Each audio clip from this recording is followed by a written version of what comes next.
Here's what I believe. You don't have to agree. First impressions count. The last impression is everything. I have been speaking to groups for years, since 1981, and I have always had success.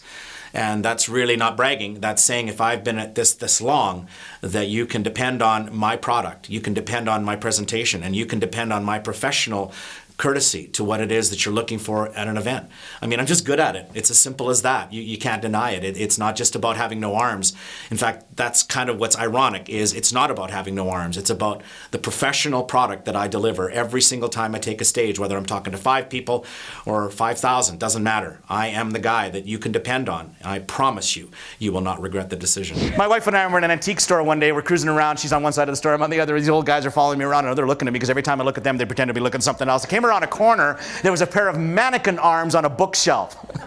So I grab one under my chin, because that's how I carry stuff, right? I shouted across the store, "Darlene, I may have found them!"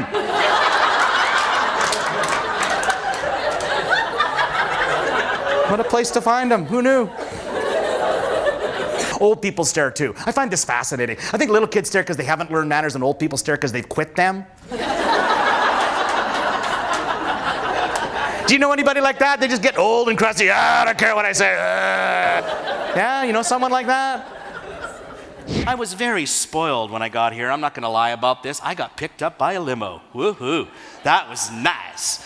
I like limos every now and then. Don't do them all the time. I don't do cabs because strangely they don't stop when you go. I rent over 100 cars a year and have been for now over 20 years. Can you imagine, though, just the little thing alone of giving them your driver's license and credit card and taking the keys in your toes and driving away with your foot on the wheel? It's like those MasterCard commercials. Priceless. Drive-thrus, those are hilarious. I went to Timmy's just around the corner yesterday for lunch. Could you just, when you walk up, they don't see you coming. They see the car coming. You drive up to the window, that'll be $6. Here! Oh, a guy said to me once, it's funnier if you're in the car behind you. Right. Because all you see is the foot going out the window, you know, a couple of feet grabbing the double-double, and away I go. You have to admit, it's a compelling thought to think that somebody can live life without arms. That must provide some clues. And I just like sharing. Just like helping people get better, you know, improve their lives. And I've been doing it since 1981, so I don't think I really got to pick. It kind of cheesy, but it picked me, really. He was the happiest human being I'd ever seen in my entire life, and he was so happy, he was actually annoying. There's a lot of you in the building today. No, you are. You're happy people. I've been seeing you. Do you ever occur to you that when you're that happy, people want to smack you? Imagine my frustration. I've got no arms. All I can do is be resentful. Anyway, I am on the entire front cover of the newspaper. Bigger than life. Almost nude. Wearing a diaper, yes, but a black photographic bar across my eyes so nobody will recognize who I am. Really?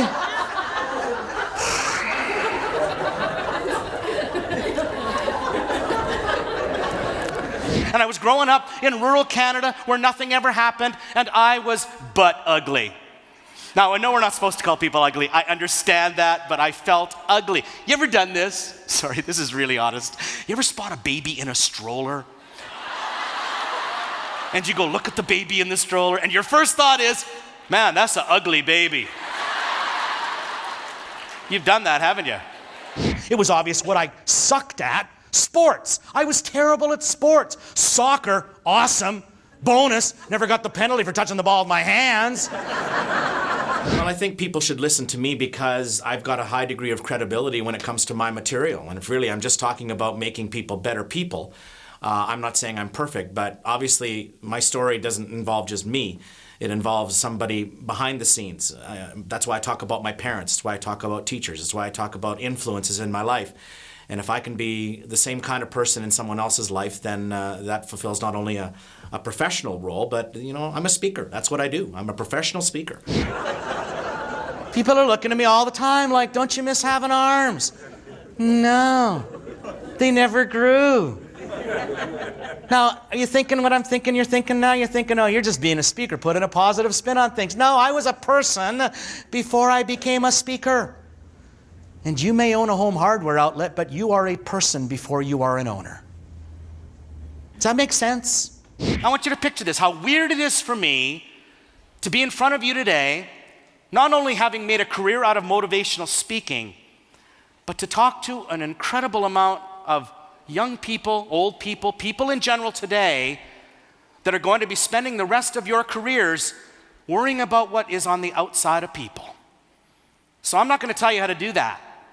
That's why you go to the Paul Mitchell schools. I'm going to talk about what I understand about where beauty actually radiates from. But my 2 cents is really quite simple. I believe who we are is not what people see when we first meet. I believe who we are is deeper than that. In fact, I have hands, they're right here. And I believe when that happened, my so-called handicap disappeared. Well, I think my material has a little bit of credibility when it comes to attitudinal discussion because I'm living it every single day. I try to play down with a little bit of humility. I try, but let's be honest. When you do what I do, when you drive a car, when you play the drums, when you play the piano, there's a skill set involved that comes not from just the feet, it comes from the core of who I am, and that is attitude. And attitude can play a huge role in making our world a better place to live. I mean, it's really not a cliche if you believe that it works, right? Oh God, was there ever a sentence constructed that should be turfed from the English language, or any language for that matter? There's nothing I can do. Do you know, that is just an attitude choice. There's always something you can do. Always. That's what makes being in a room with people like you so special today. Because you see what you do is not just something that is warm and fuzzy. You see it as a defining of change, of growth in our society, don't you? That's what I think of when I think of people like you. If you can't excel at something, why even bother to try and do it? Well, I guess if you're looking for Olympic gold, that's one kind of attitude to have. But what about the idea that not everybody needs to win a gold medal to be successful? What about the idea that you don't need to climb Everest to know what it's like to look out on the world and see nothing but beauty? What about the idea that within all of us is a standard that doesn't necessarily have to match other people's standards? That maybe the bottom line is simply, does it make us smile? And does it bring us joy? And if it does those 2 things, can it not even heal us? Can it not even cure us? Can it not even make our worlds better simply because of something that we would have never thought possible? Celebrate who you are, because you deserve it. And while we're at it, make sure you learn a couple of things while you're here. Because there's a lot of people that believe in certain things, like that lady in the kitchen. You know what? I got pretty short toes. She wasn't wrong. It just occurred to me one day, maybe I should have got a second opinion.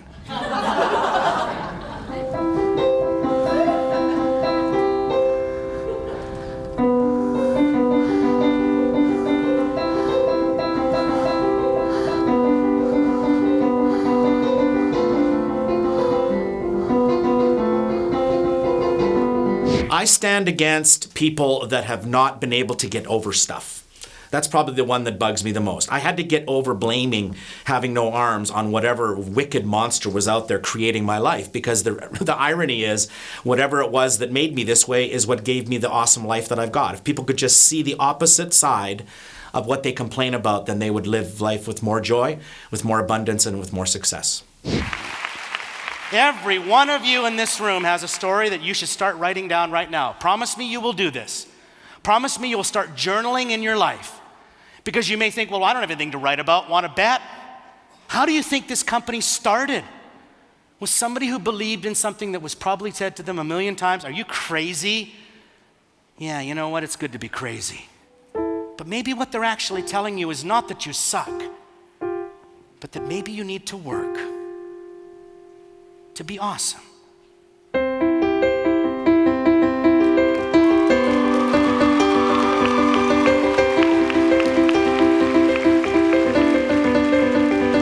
I think what's really funny is people remember me. And you know, you think, well, they remember me because I play the drums with my feet or play the piano with my toes. Oh, you know, those are part of the act. But I think what people remember me is they can relate to my challenges.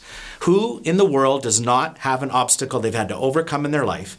And when they see that I've done it, it reminds them that they too can do it.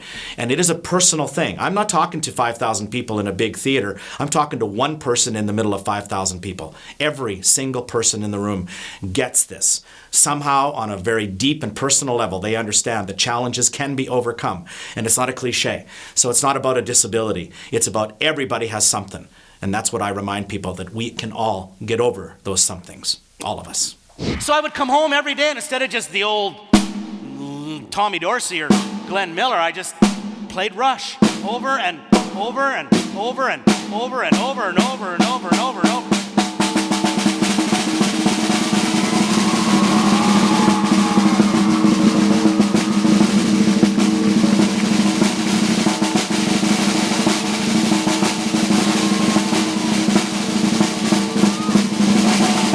All right, you can clap for that if you'd like. Thank you. My story is real. That's the difference. I think that really is what people look at their own lives and question. That's really what I'm after. I'm not trying to make people think I'm better than them. In fact, that's the irony, is I'm living life in a way that is real. You can't argue with the facts. And I think that's why people need to consider what I've got to say. And of course, that's what meeting planners, that's what organizers, that's what event planners are looking for. Somebody with a degree of credibility, but also somebody that's going to leave people on a very high note, on a very positive thought process as they go into a convention or head out into the world after being at one. That's what I do. But I want to thank you, because you, this is the truth. I make nothing up and I never patronize. You restore my faith in your generation. You will make the world a better place. And God bless you doing it. Thanks for having me here.